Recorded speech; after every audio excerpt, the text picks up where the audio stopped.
Good evening, everybody. Welcome. How are we? It's like starting class. Hi. Good evening. Thanks. I don't need any applause, just a little. Are you out there? Are you awake? Nice to see everyone. It's my pleasure to warmly welcome you to the University of Southern Maine this evening. My name is Libby Bischoff. I am the executive director of the Osher Map Library and Smith Center for Cartographic Education and a professor of history. And it is really our privilege this evening to be co-sponsoring James Francis's talk, Penobscot Sense of Place, Penobscot Language and Landscape this evening. And it's funded via our Matson New York Times Lecture Fund. And we're really happy to be working with our friends at Portland Public Schools again, particularly the Wabanaki Studies Curriculum Initiative. So we thank them for being our partners on this and so many other events. Everything's more fun with friends. So yay, Portland Public Schools.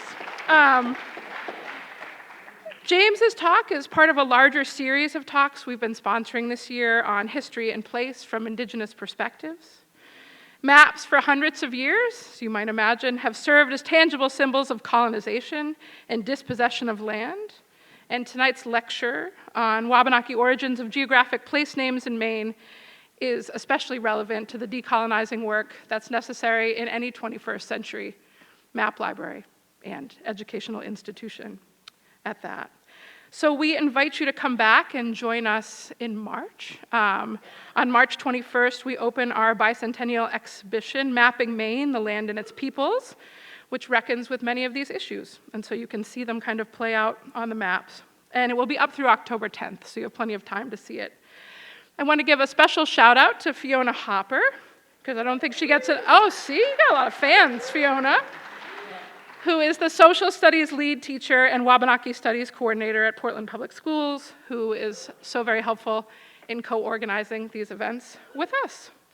We invite you, if you didn't on the way in, to visit the table of USM's Native American Student Alliance. They're selling stickers and cookies. What more can you ask for? So if you didn't get a chance to chat with them, please do so. They have lots to tell you about that's going on with their group. And before I turn it over to Fiona, who will introduce James, I want to do a land acknowledgement, and it is one that I have invited James to critique after the show. So we'll see. But my acknowledgement, and I recognize that it's mine, it's for Machagon, the truest name in Maliseet poet Miku Paul's words of the now called city of Portland, where the Osher Map Library sits on the campus at our University of Southern Maine. And so we sit together in this auditorium this evening on land that was once water and part of a water-based ecosystem, which for thousands of years before the French and English set foot on the neck, provided for the indigenous peoples of the Dawnland, the Wabanaki, and those who were here from the beginning, in kinship with the land and the water, and in kinship with all of the beings who were then sustained by the land and the water together. And so we acknowledge this truth as we acknowledge the contemporary presence of Wabanaki and Penobscot, Passamaquoddy, Mi'kmaq, and Maliseet peoples, and as we acknowledge the devastation of settler colonialism, past and present. And so I acknowledge in my own work that any land acknowledgement is only that. So no matter how sincere, it's only a beginning of the collective work that we need to do hand in hand together with the tribes and with each other as Maine moves forward, particularly in this bicentennial year. So with that, I'm going to turn it over to Fiona Hopper, who will introduce James, and then we will turn it over to James, which is why you really came. So thank you.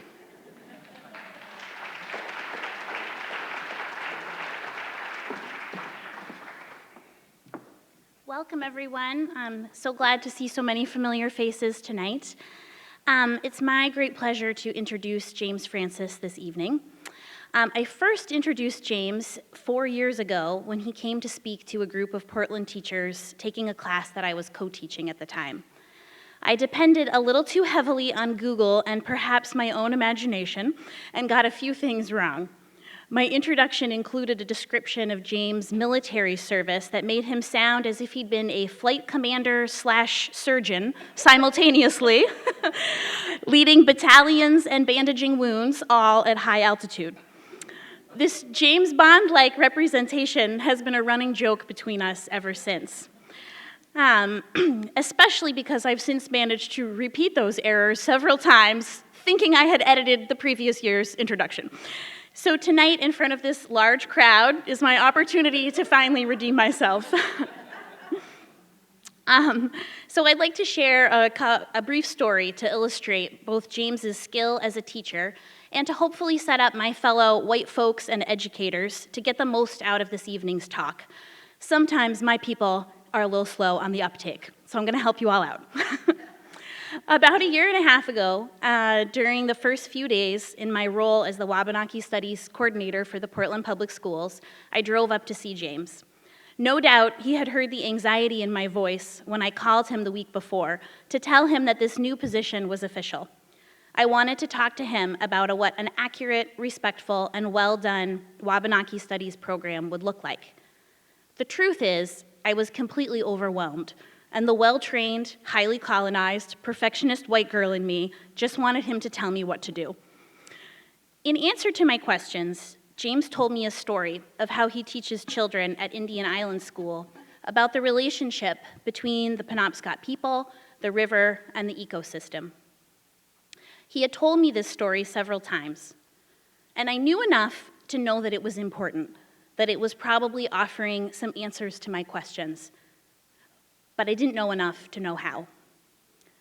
That afternoon, we went out for lunch at the Boom House, which overlooked the massive dam spanning the Penobscot River in Old Town. James kept looking out at the river, then walked to the window for a better view. I had never seen someone look at a river with such attention and interest. It was as though a celebrity had walked in the room, and I was the only one who didn't know who it was. When I left that afternoon to drive back to Portland, I looked out at the river, trying to see what James saw. I noticed how huge it was, so much wider than I had realized before. The water seemed to move in every direction at once and downstream. When the sun hit the water, it finally dawned on me. The river was what was most important, this one, and all rivers. And then it dawned on me how little I knew about rivers, Penobscot and otherwise, or even what there was to know, or how to go about learning what a river is. I've come to call this lack of knowing place ignorance, and it is not just a byproduct of settler colonialism, it is the work of settler colonialism. And in my experience with anti-racist work and in land-based education, Indigenous presence, Indigenous concerns, Indigenous anything have been overwhelmingly absent. This leaves the vast majority of social justice-minded, ecologically friendly folks, white folks in particular, in a continued state of place ignorance.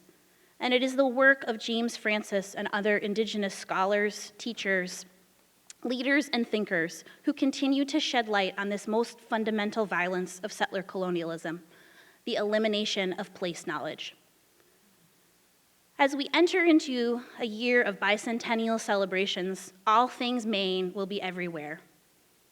But what is Maine, other than a political representation, a concept, or in the words of Benedict Anderson, an imagined community? We know the shape of Maine, but what is it, really?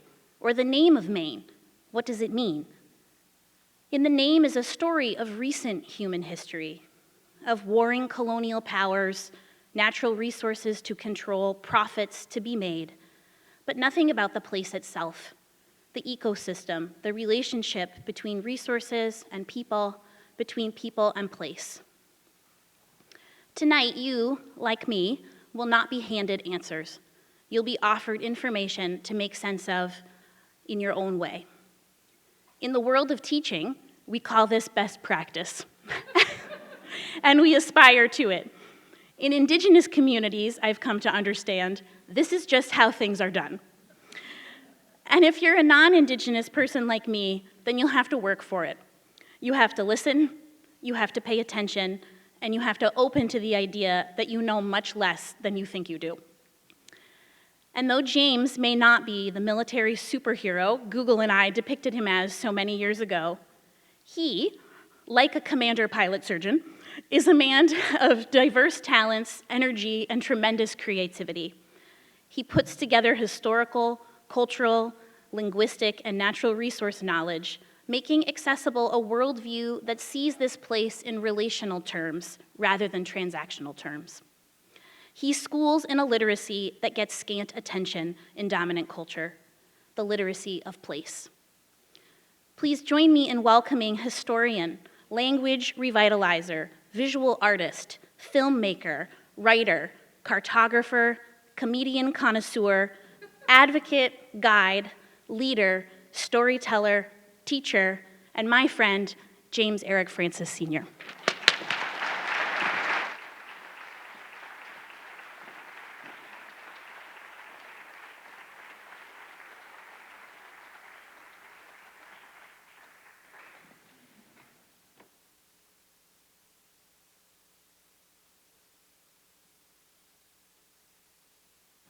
Good evening.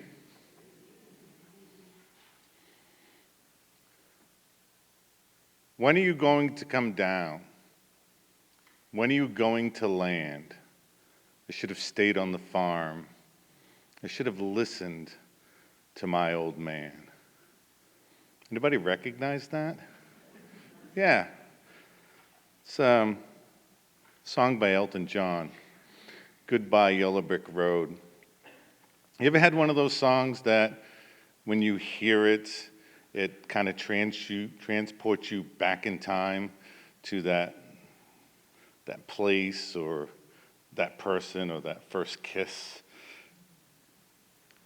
This song does that for me. And for me, it transports me all the way back to when I was probably 3 or 4 years old. And each and every time that song starts, I can visualize the skyline of Boston as we crossed Tobin Bridge. It was nighttime. My mother had packed myself, my older brother, his name is Jojo, and my younger sister Renee, into a little panel truck. She was leaving my father. We had lived in southern New England. I was born in New Britain, Connecticut. And he had committed adultery with the woman who lived upstairs in another apartment. So she packed up her kids and she headed home. And when I hear that song, in particular, the words, "You know you can't hold me forever," I can see her lips singing the song. She had turned up that music, and it was burned into my mind. I've never bought the CD. I've never downloaded that song. I let it come to me as songs come to you. Because it's an important song to me, because as we were heading up Route 1, then 95, we made our way to Indian Island. This song has captured the first time I ever went home. And I'm blessed to have that song, because it is this little island in the Penobscot River has defined who I am.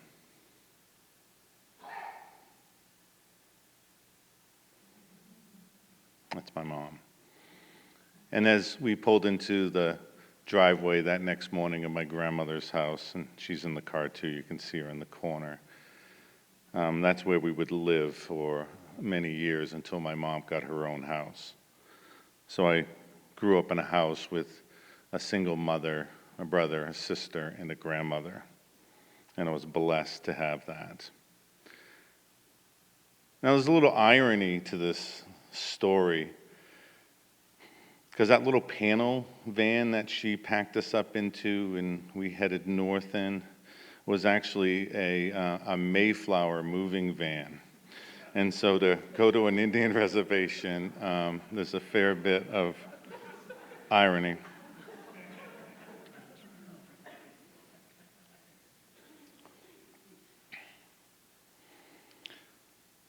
So I grew up in Old Town on Indian Island. Went to high school under the Old Town Indians moniker. Ran track, was quite successful. After high school, I joined the Air Force, and I was stationed in Cheyenne, Wyoming. Anybody ever been to Cheyenne, Wyoming? Cheyenne's a vastly different place than Maine. The trees that are there were planted by the cavalry back in the day when it was Fort D.A. Russell. It's Francis E. Warren Air Force Base today. And I joined the Air Force because I was intrigued by airplanes, and the Air Force paid me back by sending me to a base that didn't even have a runway. It was a missile base, home of the Peacekeeper, a big MX missile. Minutemen also, but I was very homesick the 4 years that I spent there, and I wasn't homesick for my mother or my grandmother, and certainly not my brother. But I was homesick for the landscape. And I met a girl while I was there, and I got married too young because she's no longer my wife. And she came to Maine and actually felt claustrophobic here. Because in Wyoming, at 6,600 and some odd feet above sea level, which is all higher than any place in the state of Maine, there's very few trees, and you can see up to 50, 60, 70 miles in any direction. Here, you're lucky if you can see out of the yard. So she felt very claustrophobic, and when I decided to divorce the Air Force, she divorced me. So after about 3.5 years, there was a decision that had to be made. The Air Force asked you, are you gonna re-up? You're gonna rejoin the Air Force? And my grandmother was very sick, and I had come home, and on her deathbed, she had told me that I had been given a gift and that I needed to find a way to give it back. And I was really confused by this because the only gift that I could think of at the time was when I was 13 years old, she had bought me a pair of Spider-Man underoos. And which is fine, my grandmother, I was a little too old for Spider-Man underoos. And I had an older brother, Jojo, I mentioned him, and he's 2 years older than me, but I skipped a grade and he stayed back in the 8th grade. So we ended up going to high school together. And my brother is kind of a needler, picks on people all the time, and I was his main target. And so we'd be standing around because we had mutual friends, and he'd look me up and down, he'd be like, "Hey, Spidey." So that was the only gift that I really could think of.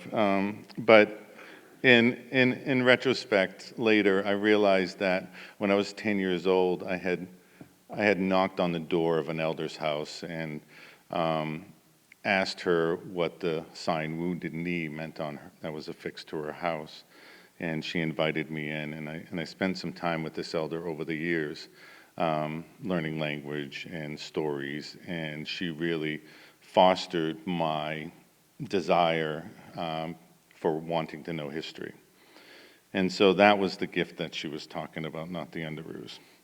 So I decided to leave the Air Force, and I got home and I went and matriculated at the University of Maine to study history.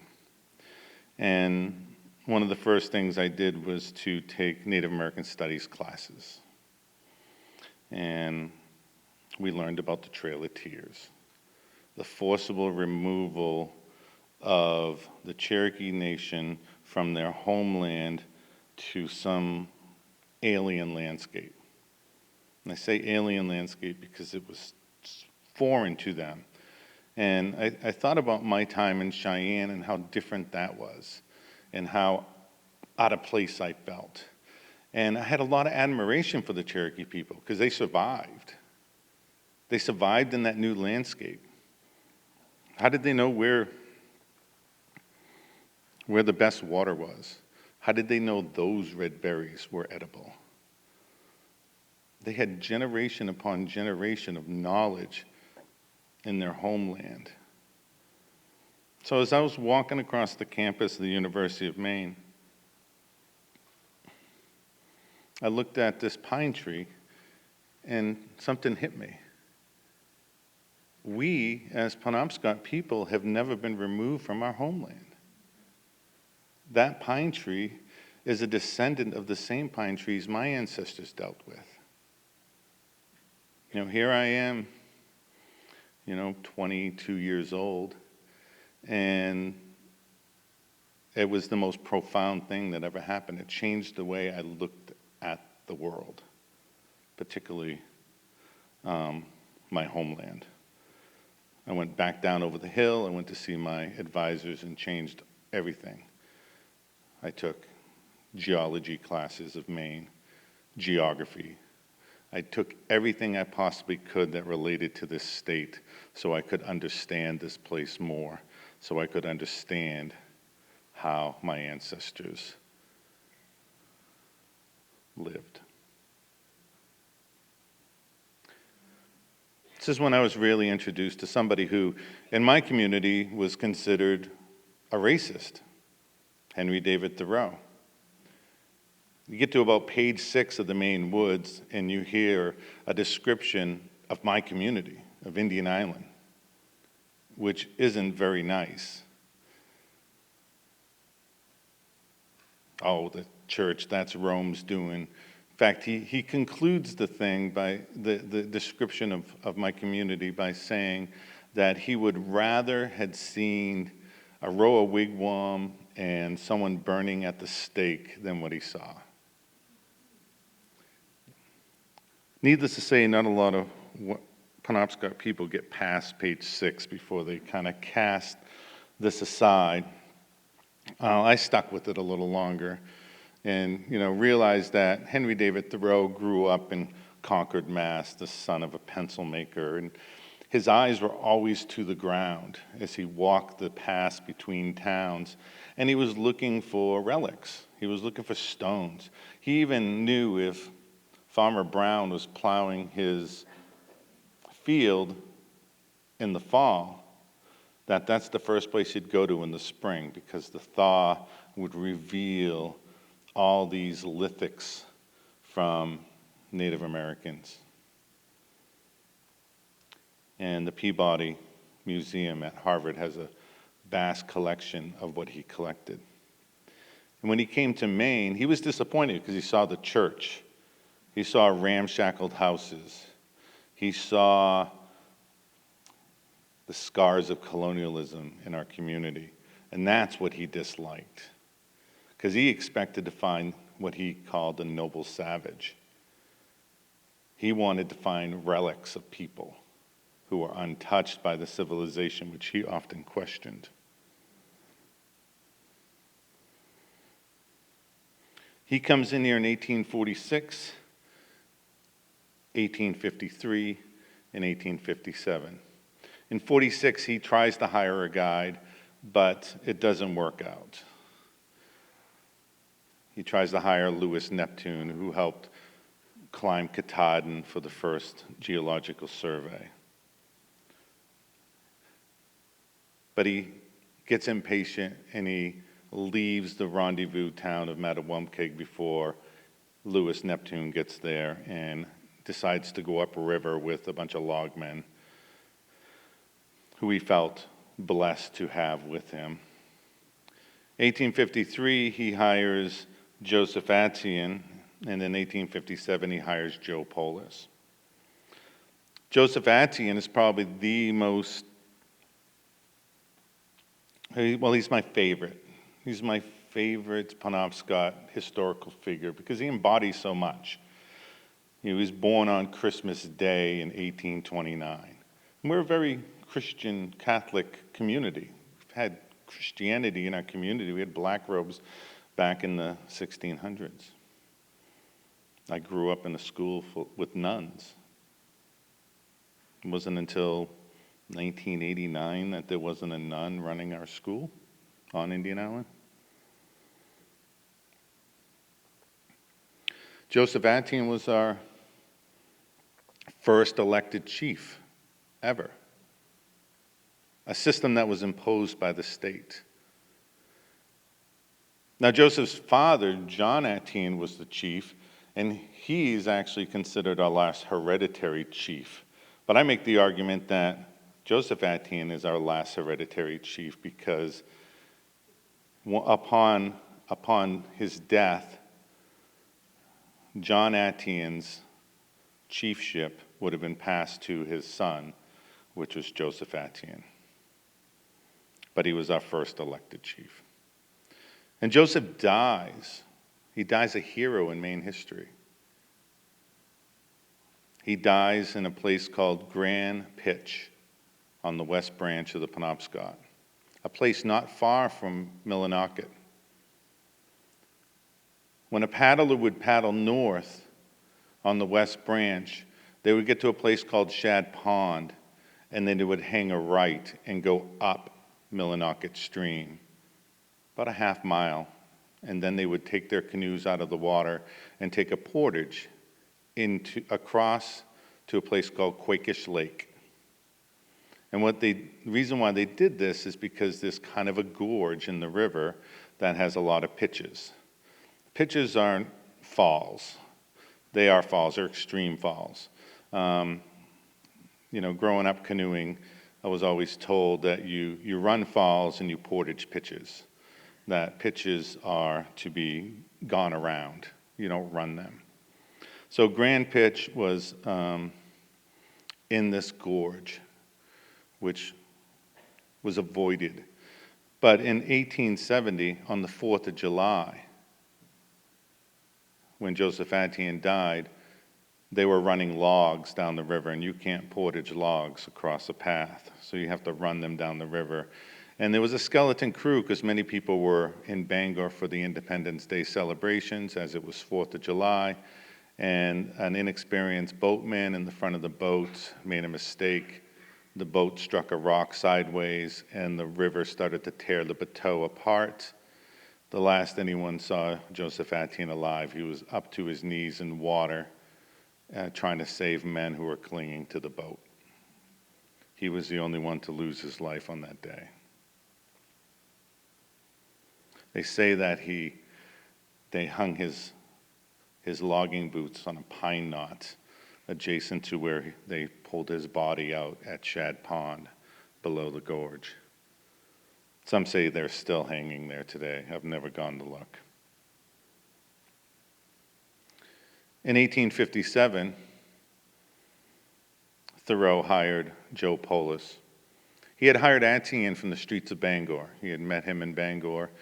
But for Poulos, he went to Indian Island, and Poulos was in his front yard of a house that still stands today on the reservation. He was skinning a deer hide next to his beautiful flower garden. They spent 13 days in the wilderness, and Thoreau wrote, "As we drew near Old Town, I asked Poulos if he was not glad to get home again. But there's no relenting to his wildness. And he said, 'It makes no difference to me where I am.' Such is the Indian's pretense always. It makes no difference to me where I am." That whole 13 days, Poulos was at home. Didn't matter where he was. If he was on Indian Island with his house and his garden, or if he was on the river, sleeping under his canoe. Didn't matter. One of the most intriguing things that I got from reading The Maine Woods, and I've read it several times at this point, was in the index. And in the index, Thoreau started to document birds and flowers and other things that he saw in the Maine woods. And in his journals, volumes and volumes of writings that never really got published. They were later, after he died, were published as these journals. He writes, "The Indians stood nearer to wild nature than we, the wildest and the noblest quadrupeds, even the largest freshwater fishes, some of the wildest and the noblest birds, and even the fairest flowers have actually receded as we advanced, and we have but the most distant knowledge of them. It was a new light when my guides gave me Indian names for things which I only had scientific ones before. In proportion as I understand the language, I saw them from a new point of view. A dictionary of the Indian language reveals another and a wholly new life to us."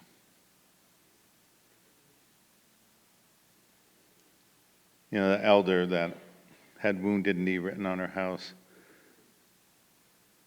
told me that to truly understand the culture, you must understand the language. And to truly understand the language, you must understand the culture. So there's this kind of cyclical nature that goes on. And she talked about, a guiden, which is the word that we use for a canoe, a birch bark canoe.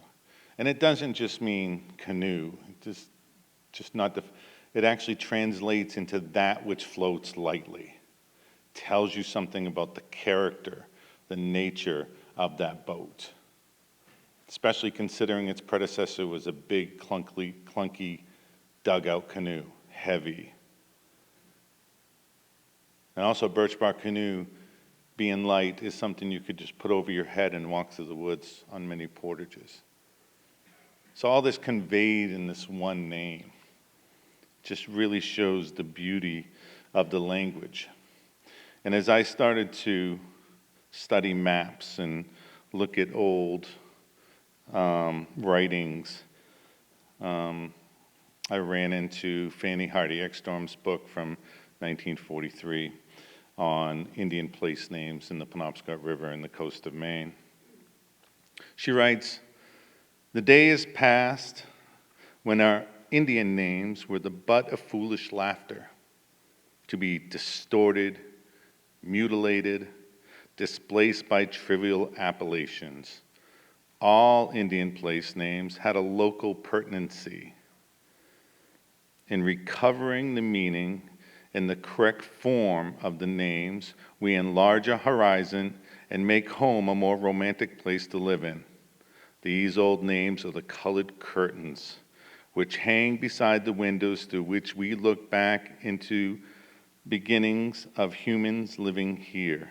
For ages upon ages, countless human beings have lived and toiled and suffered here."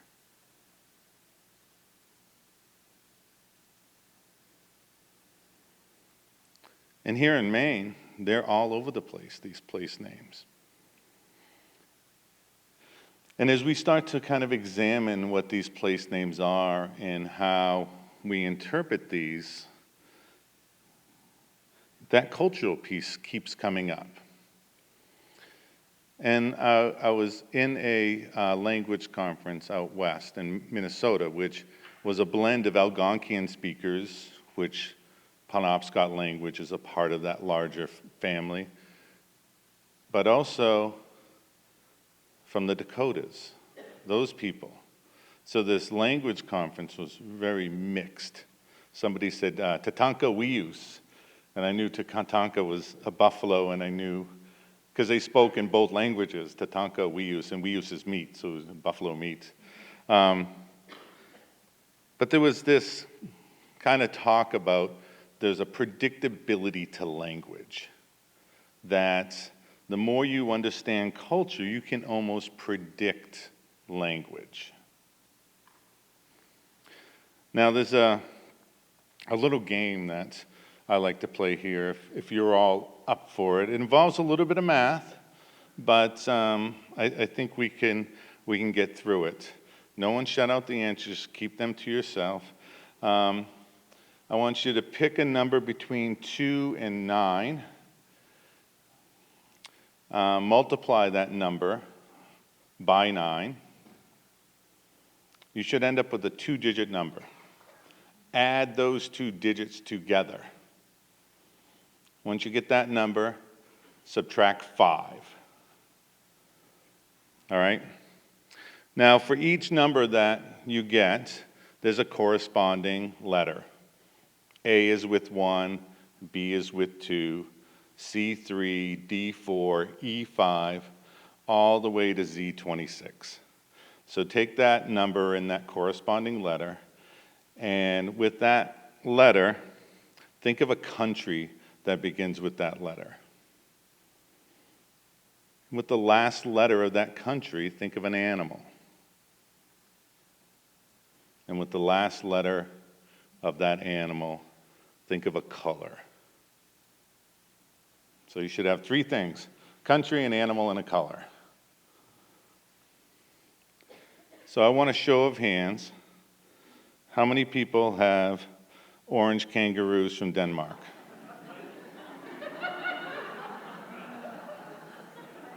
What happened? Did I just read your mind? No. So first of all, there's a math wizard 2 in the room who says, yeah, well, that 9 is... So you all landed on 4, if you did the math right, because 9 is somehow magical, because 3 is magical, and that's 3 times 3. So the math was all a ruse. But the whole thing about, majority of us in the room have been educated in American schools. And the first place, and this is the understanding of the culture piece, the first place we go is, oh, a country? Let's go to Europe. We'll look around. Oh, there's Denmark. Boom, I got it. And then kangaroo, sometimes I get aqua koalas, but kangaroo and orange usually follow. And so this is just understanding the makeup of the language, but also understanding the culture, understanding a majority of us were educated in a certain kind of way. And this isn't mine. This was actually at that conference. But it really illustrated something, and it's really fun because you all laugh. All right, let's get back down to business here. So as I started taking a lot of cultural geography classes over the years, I ran into this, Ifu Tuan. This is a formula. Space, so an area, plus culture equals place. So say a space like the Penobscot River Valley, plus the people that live there or identify with that place, define what place is.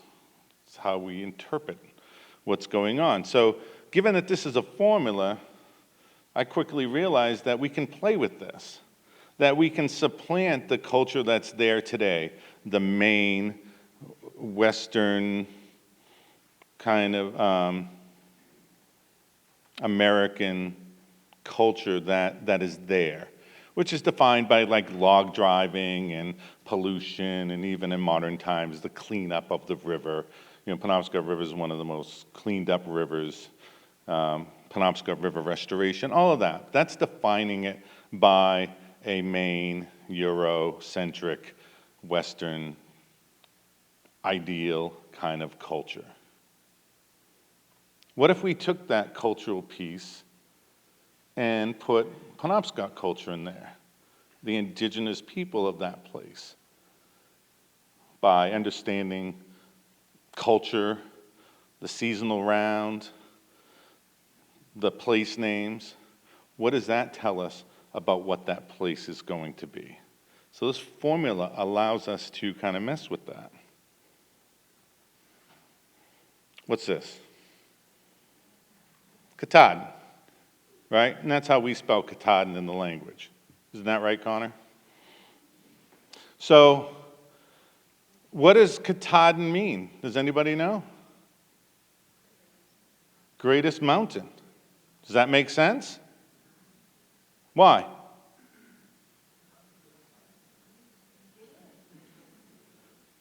Why does greatest mountain make sense?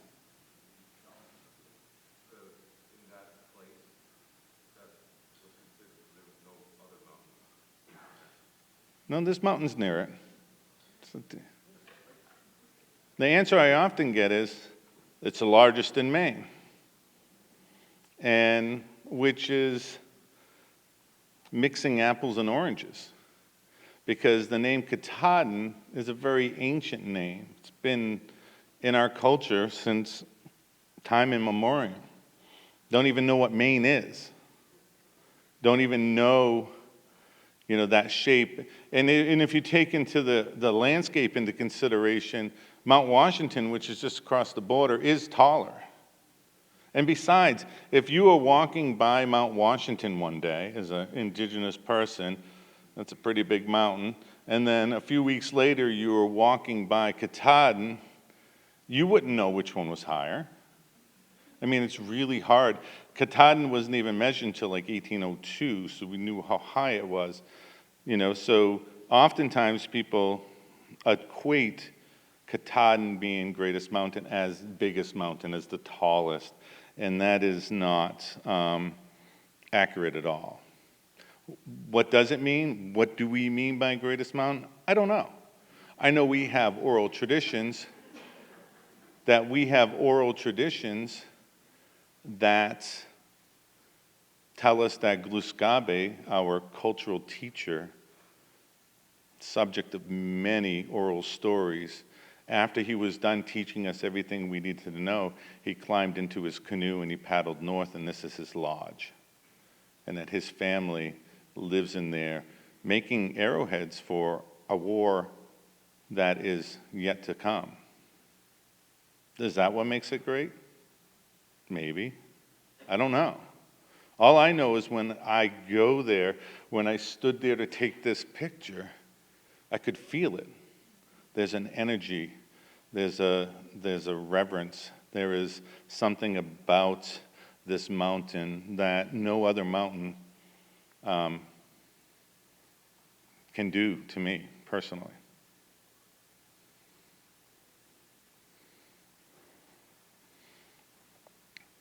When we look at Penobscot Place, you're going to find a few different things through the interpretation of them. A lot of them are geologic or geographic description. And these act as the big green DOT signs that we see on the side of the highway, because it's exactly what they are. Penobscots, culturally and historically, were migratory people. And I don't mean like herds of caribou. It wasn't we're going through the woods today and, a berry bush we eat today. No, we knew where those berry bushes were. We knew when they would be ripe, and we knew best way to get there. Very sophisticated migratory pattern. Summers on the coast, because why not? So actually for food, because of the shellfish, and to get away from mosquitoes, which is great. There's plenty of food in the summertime to feed all of us. This whole room, if we're all one big tribe, we could all hang out down by the beach and have plenty of shellfish to eat, and maybe dragging a few deer here and there, and we'd be just fine all summer long. But coming into fall, and especially into winter, the carrying capacity of the land could not support all of us. Just couldn't happen. So me and my family, we're going to travel upriver 100 miles, up to the Mattawamkeag, up into maybe where Island Falls is and the lake that's up there. And that's where we have gone year after year, and we know the hunting areas there, and we know where to gather the nuts and the berries, because we need to get ready for winter. And that's who I'm going to hang out with all winter, is just my kin, these kinship bands. And each one of our kinship bands had a different place we would go, and we would travel there by canoe. And these geologic and geographic description helped us get there. They provided that roadmap. Sometimes place names are natural resource based. Hemlock Island, Birch Stream, Sometimes there was a specific task. This is the place where we tanned hides. Or this is Gut Island. Yeah, right by Indian Island, there's a little island called Gut Island. And what did we do there? We gut fish because right below Indian Island was like one of the best fisheries in the Penobscot River. It's why the village is where it's at. But where do you want to gut your fish? All in the same place, and no one's going to live there. We're just going to gut fish there and let the raccoons have it. So that name persists till today. And sometimes we have legends, and I'll talk about a couple, that kind of reinforce these names and they appear on the landscape. So this is Indian Island.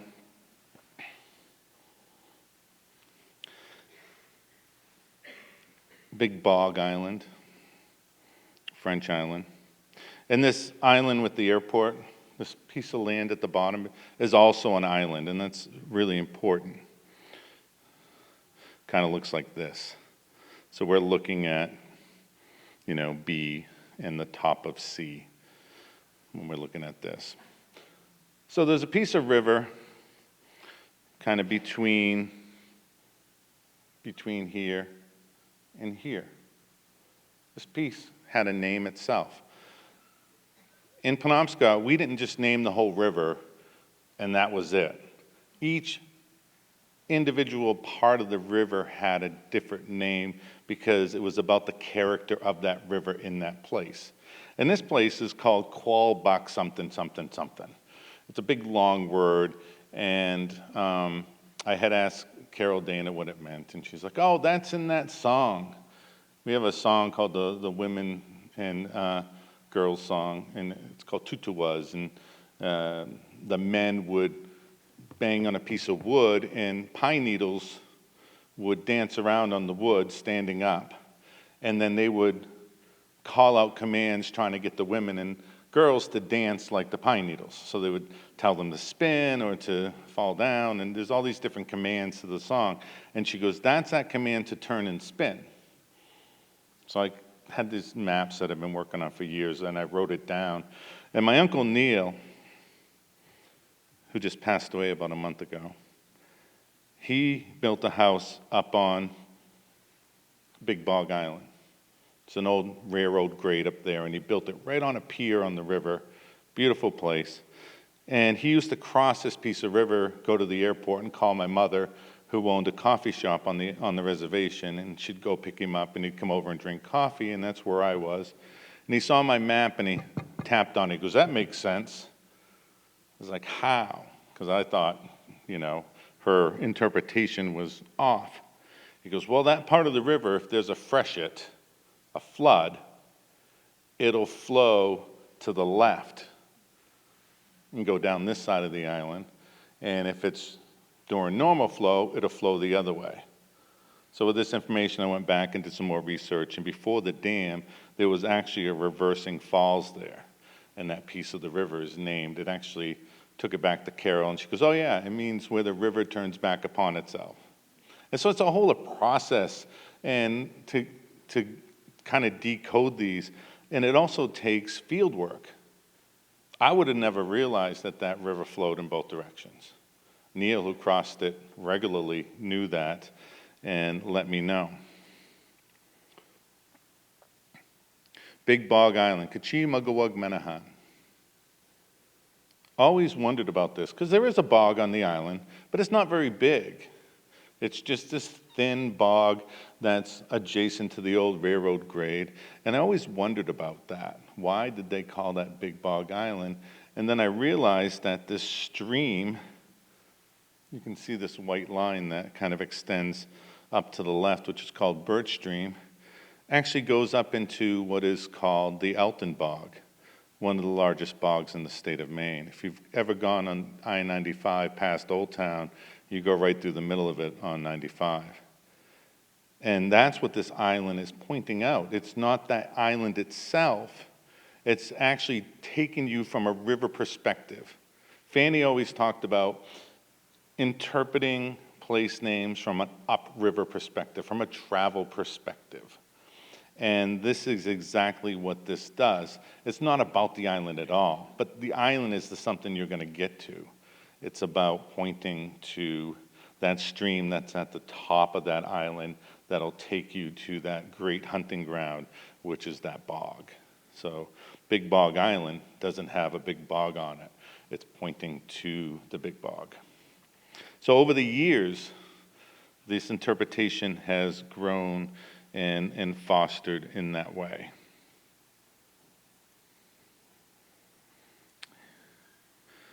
So I'm going to be talking about this group of islands. The larger island is actually, the old ancient name is Slippery Ledge Island. Today we call it Marsh Island. Sometimes it's been referred to as Stolen Island.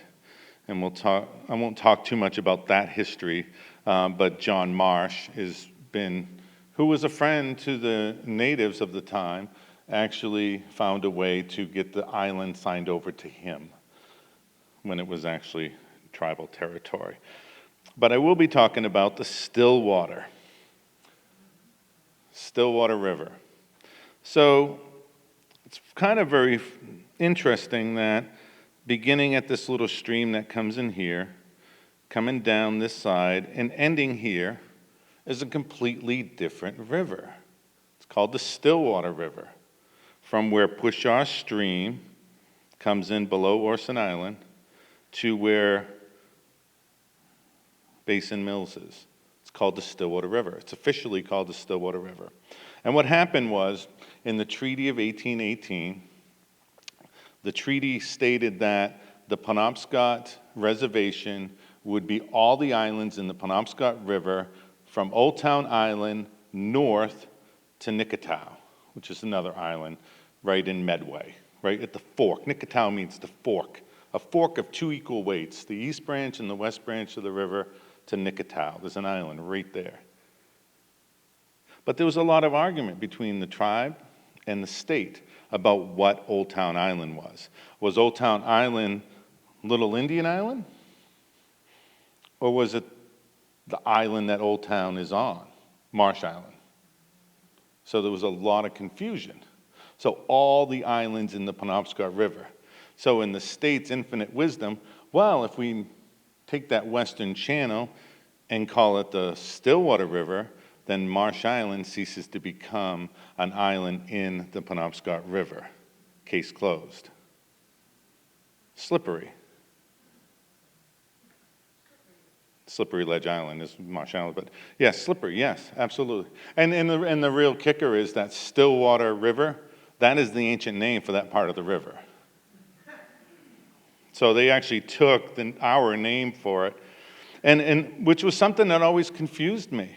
So if you take Fanny's upriver perspective thing and say, okay, that's the Stillwater River, and you realize what is there, and I'm going to zoom into where the Stillwater hits Basin Mills. There's actually a falls. Falls, known for being a good fisheries, is the name of that falls in the language. The one up top, above the red dot. Why would that be called Stillwater? Certainly doesn't look still. It actually looks pretty ruckus. You also have Ayers Falls here, Airwise Fisheries below the outlet.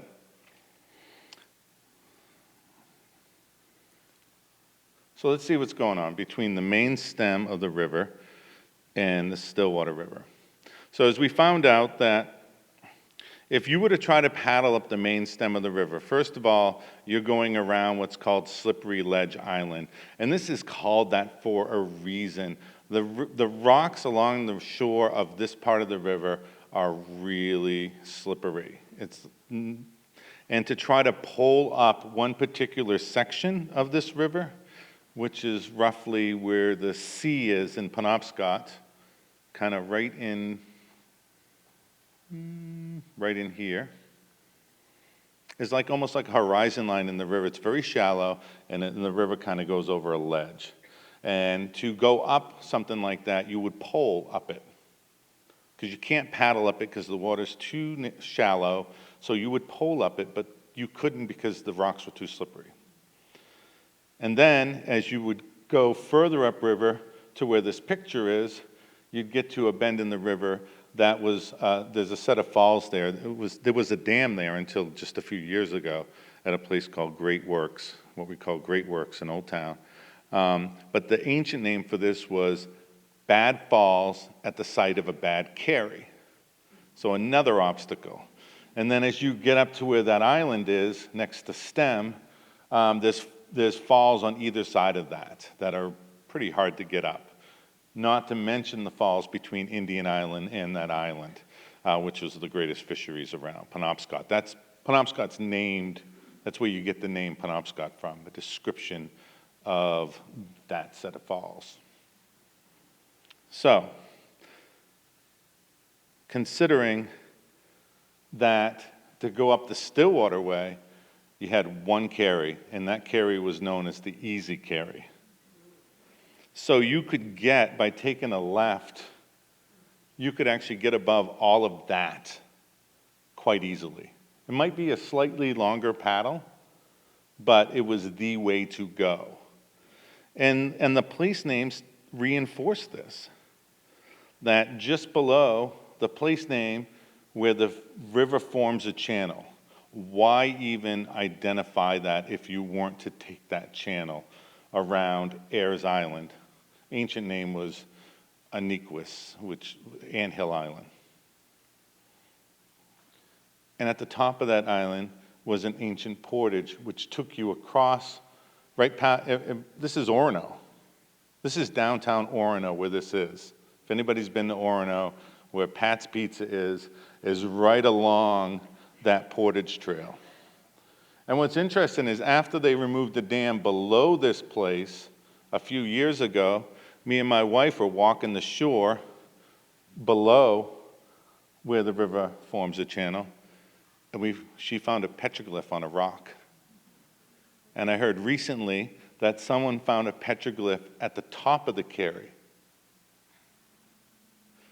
which is amazing. And by the way, where the river forms a channel, you can hear and see those falls, those Ayers Falls. You can hear them and see them, and the water's very swift, so it's very kind of appetizing to go left and to take this way. Let's move upriver a little bit. Passadumkeag means above the gravel bar. So that stream, Passadumkeag Stream, which is kind of up there by letter A, comes from the east, and it's a watershed that's between two glacial moraines, one called the Whale's Back, one called the Horseback, and you can draw a line, and they line up. But there's nothing in the middle because it's all been eroding through the Passadumkeag Stream, and the stream can move material a lot better than a river can.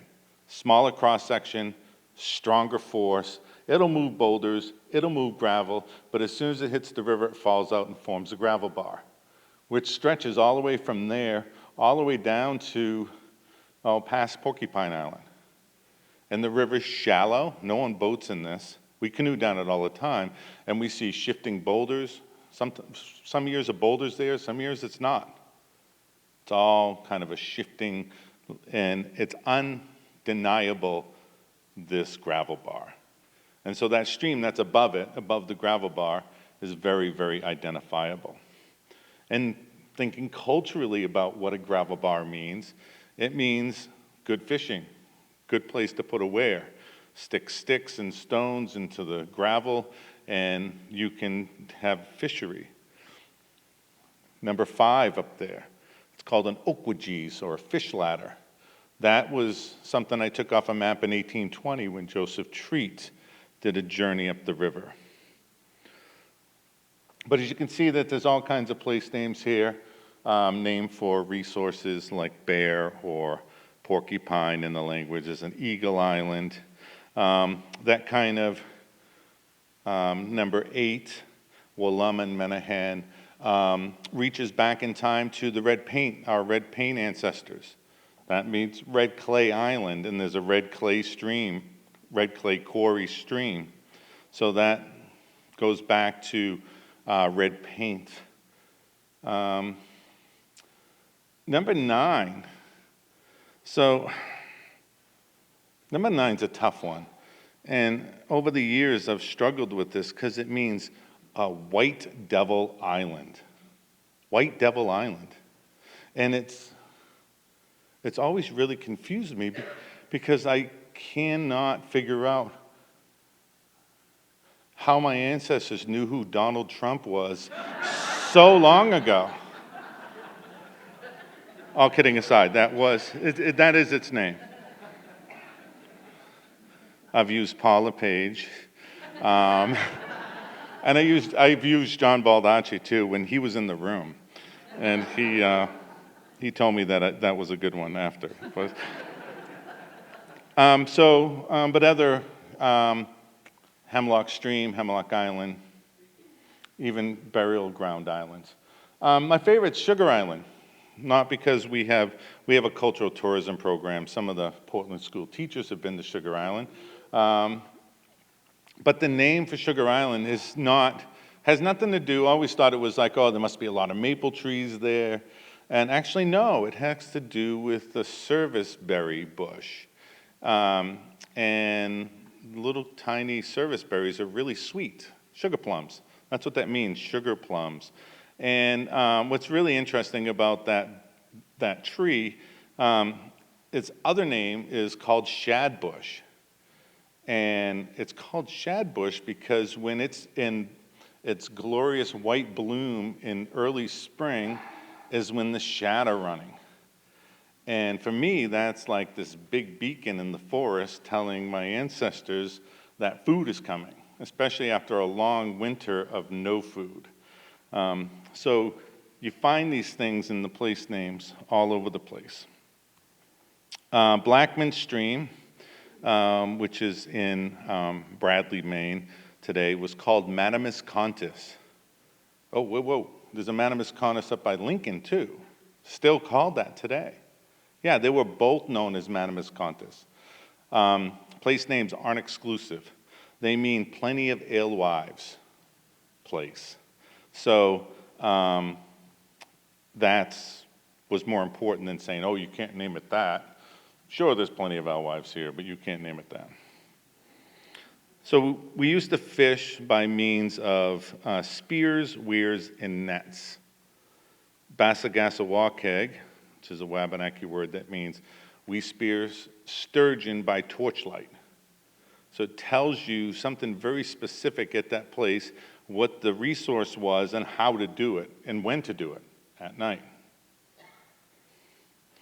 David Cook wrote a book called Above the Gravel Bar, which looks at canoe routes in Maine. And he asserted that there was a difference between the hunks and the cooks. I still think there's a joke there somewhere, but I'm not sure what it is.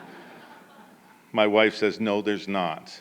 But he asserts that a hunk, being a very hard-sounding word, denotes non-canoeability, like Nasawatahunk. Nasawatahunk is a stream. It means a stream that flows between the mountains. And it flows between the Katahdin Range and Double Top. And it's this stream that flows over granite rocks, and it's extremely non-canoeable. People kayak down it in the spring, only at the flood stages, but it's extremely dangerous. So really not something you're going to want to canoe. And the cooks, those are canoeable. Sawadapscook, which is in Hamden, meets very close up, about a half mile, from the Sebasticook. So if you were to paddle up the Sawadapscook, portaged into a place called Pleasant Pond, and then paddled down Sebasticook, you just went from the Penobscot to the Kennebec. Like a major kind of feat, considering if you would have went down to the ocean around Owl's Head, around all those fingers of rocky land that the Maine coast has to offer, and then paddle back up saved yourself days of a journey just by taking that half-mile portage. Granted, it's a 90-mile paddle. Haven't done it yet, but I'm going to work on it. The Nesawatahunk has a story, a place name story, I call it, which I find very interesting. So there's a story of, we have what's called Mi'kmaq, little people. And I often see these stories of little people, they taught us technology. And in this one story, the Mi'kmaq were sliding down the rocks. If you've ever been to Baxter State Park and you hiked into Niagara Falls, you can actually get in the stream, the Nesawatahunk stream, and slide down these smooth granite falls. Pretty fun. So the little people were doing this, and nearby, a couple of Penobscot fellas were fishing for salmon with a sharpened stick.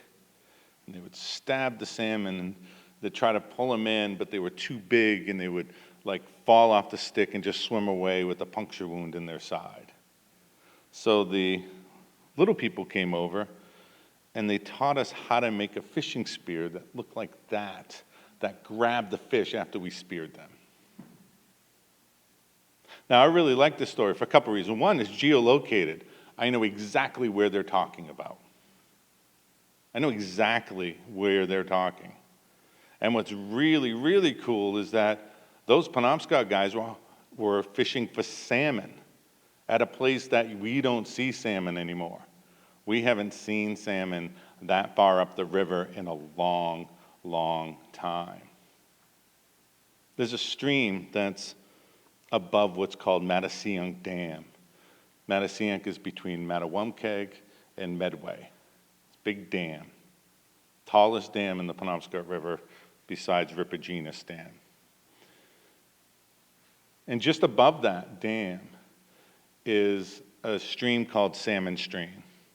And in 1983, this guy wrote this article about Salmon Stream, and he says, but the name is a misnomer. There's no salmon here. It's like, well, there's a big blockage in the river. Of course there's no salmon here. And I even went to go far as to call like a fisheries guy and say, okay, hey, I got this stream, and here are the, it's very gravelly beds. And he goes, oh, that's perfect habitat for salmon. And so, the name persists today from an ancient Penobscot name. I call those names that are there in spirit. Like Stillwater River. That's there in spirit. We don't say it in Penobscot anymore, or even an anglicized version of it like, Passadumkeag. But Blue Hill, it's another one. We always called it Blue Hill, just in Penobscot. So sometimes the place names appear in spirit.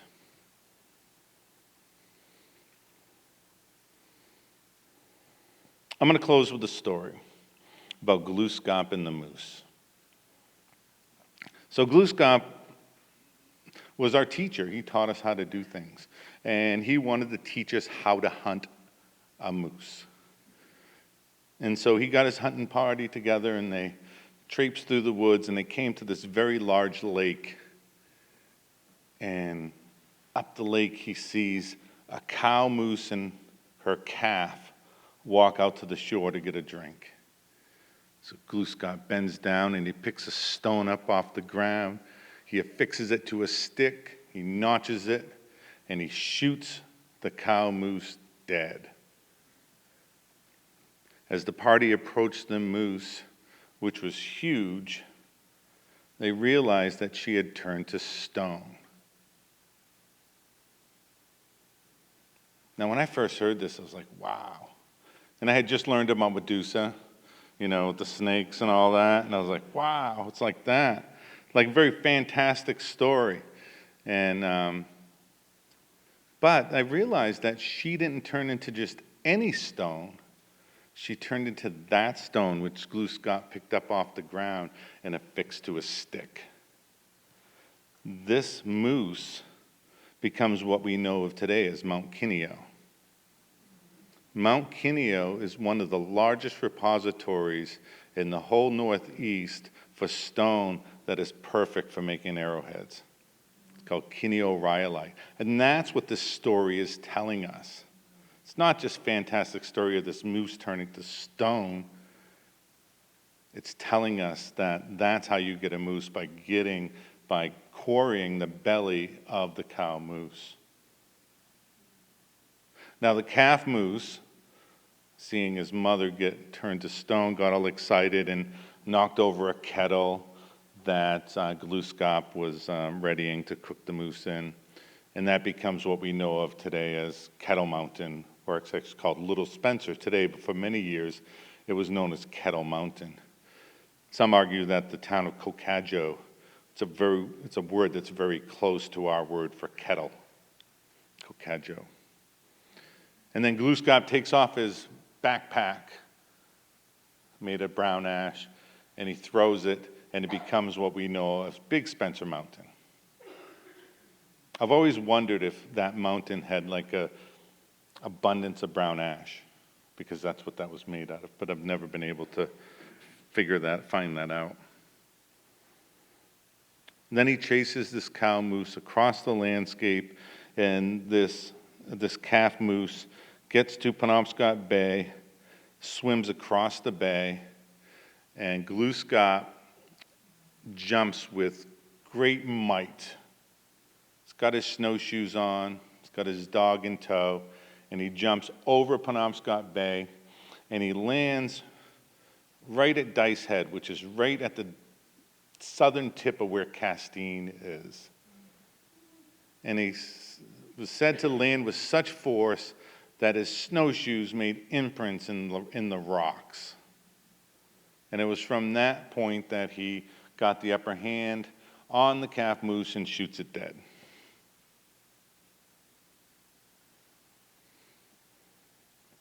Pretty fantastic. So I decided I'm going to go to Dice Head and see these snowshoes, and I went there, and what I found was this kind of gray granite with all of this crisscrossing of white quartz going through over the whole rock. Now, I've told you I've taken Maine geology classes, and I understand geologically how this was formed. And people often ask me, well, you got the story and you got the science, which do you believe? I said, it didn't matter. It doesn't matter.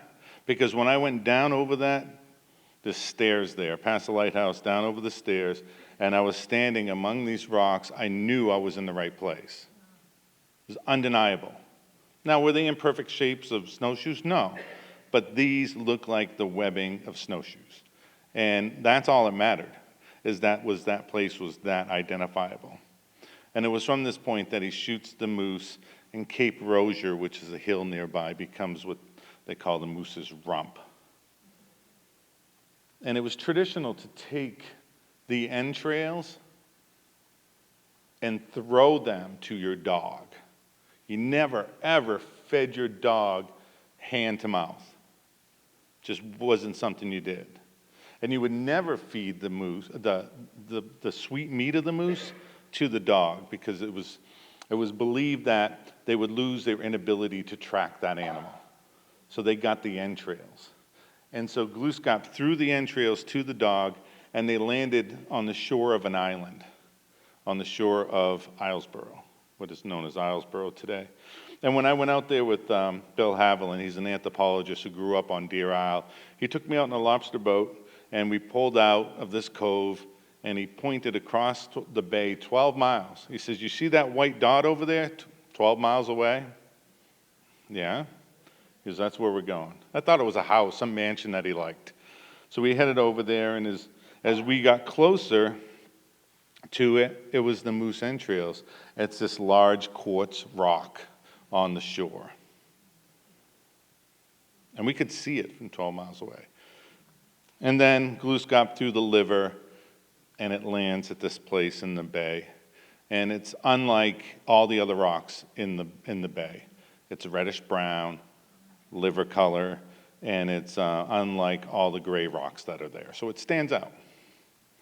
So when we take all of that together, you can see where the snowshoes are here, the entrails are here. And the entrails about 100 feet away from a portage that takes you across the island. So it was a beacon for travelers to head for that white dot instead of going all the way around this big island. Long Island, it was called in the language.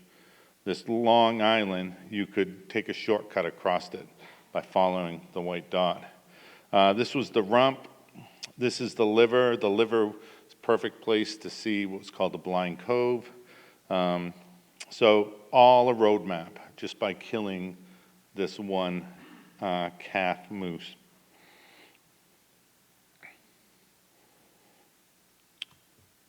Oh, right, just one last. So kind of an extension to this project was the 13 Moon project, where we made 13 drums and I painted them and I did a study of the environment. So each of our moons are named something in the language that tells you something about what's going on at that time, whether it's when ice forms on the margins of lakes, or the moon we're in right now is when owls and eagles lay their eggs. So each one tells you something about what's going on around us and throughout the year. So I painted these drums, and I often painted them like at the end of the moon, because I was like, I took the whole moon to kind of figure out what to paint. So this is kind of an extension of understanding the landscape, but in very kind of prescribed times. And I am going to end it there. I guess we can open it up for questions for a little bit. How are we doing on time? Oh, she says we're good.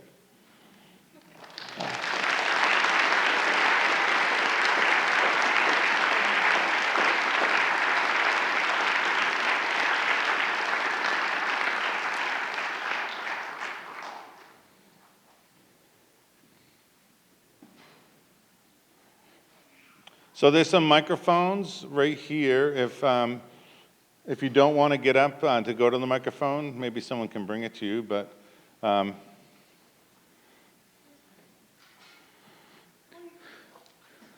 you can come up to it. It's right there. Someone has to be first, right? I understand that the coastal counties all have English names, Cumberland, Lincoln, and the inland counties have native Maine names. I never even thought about that, but yeah, that may be. You would tell me why. I don't know why. Probably because of colonial occupation. That Waldo wanted his name on that county, and it's Washington. I don't know if he had anything to do with naming it in Lincoln, but was there a question around that, or you? Yeah, I was wondering why. Observation. So yeah, I'd never even thought of that, but yeah. It's interesting how we name place in Maine. There's oftentimes we name them after towns, after old, dead white guys. Sometimes we name places after other places. The famous signs, China and Norway and Sweden. Sometimes they're after biblical places like Canaan. There's all kinds of, like in the mid-coast area, we got Union, Liberty, Freedom, kind of the way life should be names.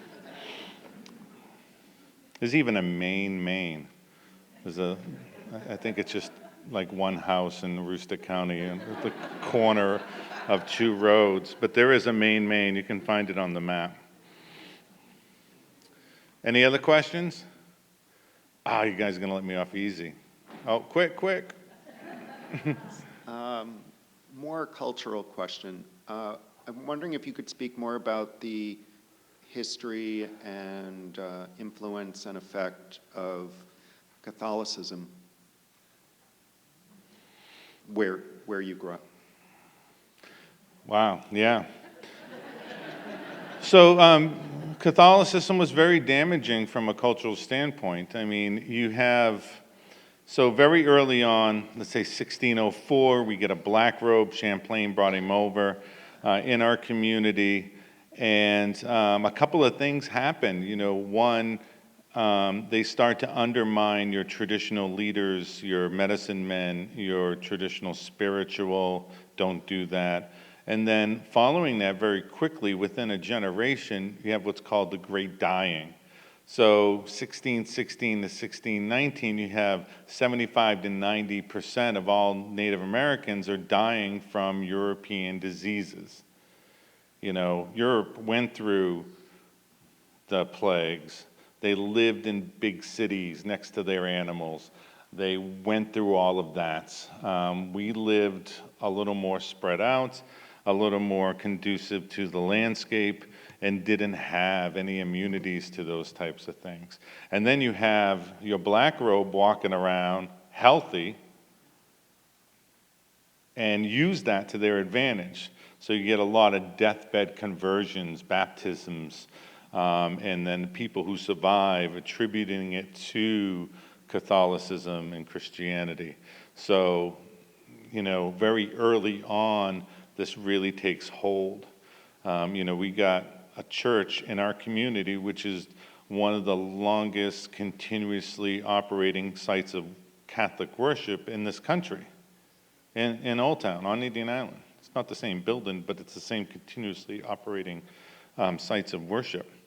And Kateri Tekakwitha, if you know who she is, there's a statue of her in our church. She was I believe she was Mohawk, or one of the Iroquois tribes, who got horribly disfigured, had smallpox, but survived, but then went from community to community to aid the sick because she couldn't catch it again.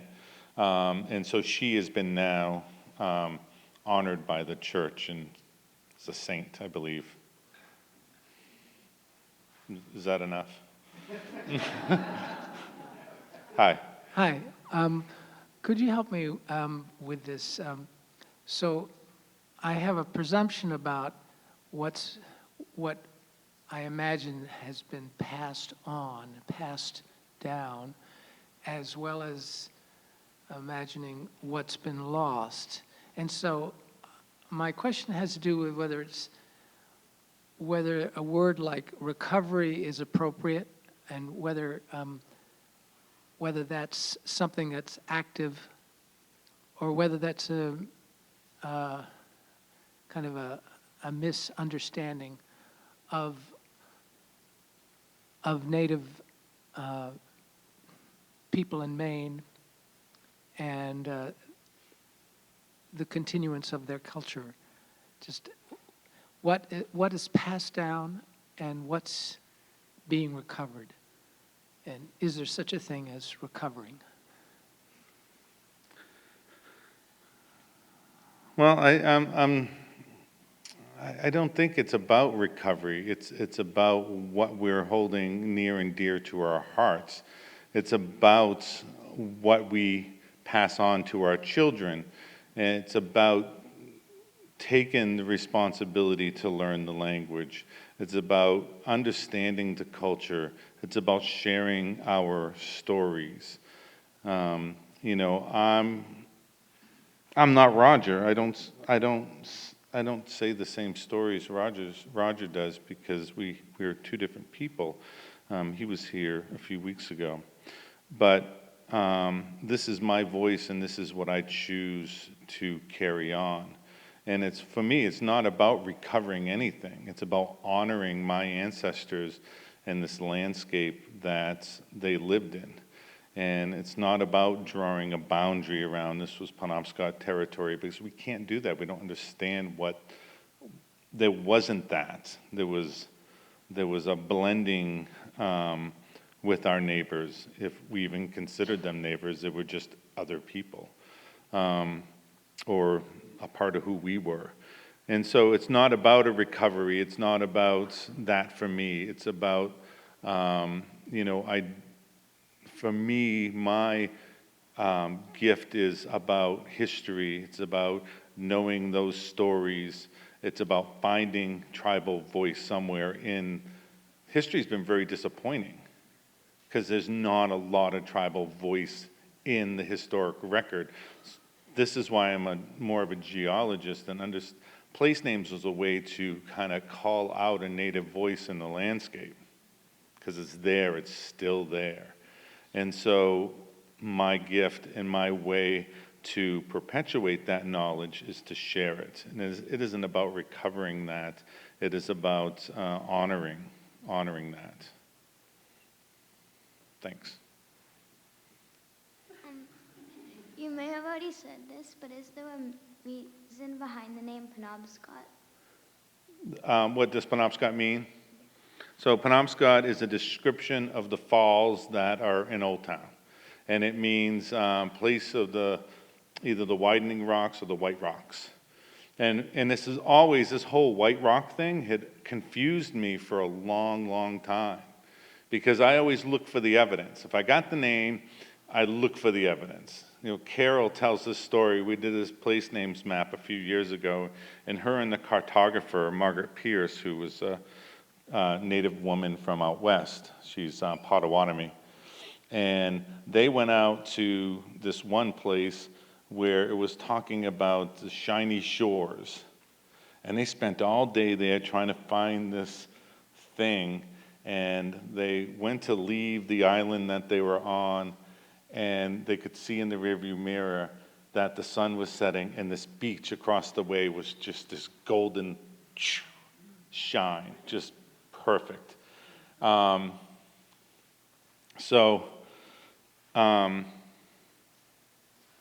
always looking for the evidence that corroborates the words.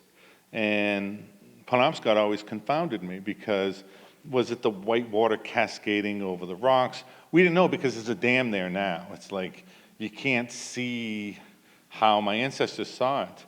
And that dam had a hole in it a couple of years ago. Like they said you could drive a VW bus through the bottom of the dam. And so, well, that ain't very efficient, so we better fix it. So they had to draw down the water, like to historic low. No one had ever seen the river that low, ever, in a long time. And I compared it to pictures that I had from Spec from 19 teens. I was comparing 100 years earlier. And the water, a couple summers ago, was lower than back then. And something happened about 4 or 5 days after the water levels were down. This white film appeared on all the rocks. And I was like, aha. So it was like, I was like, there's my white rocks. And it's a natural phenomenon. I don't even know if it's a lichen or there's something on those rocks, but it appears in that place.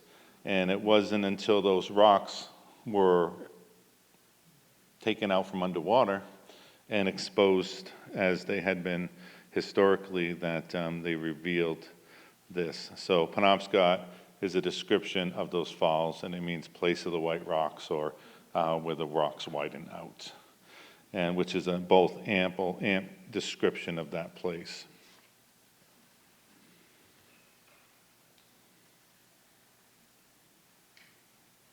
Thank you.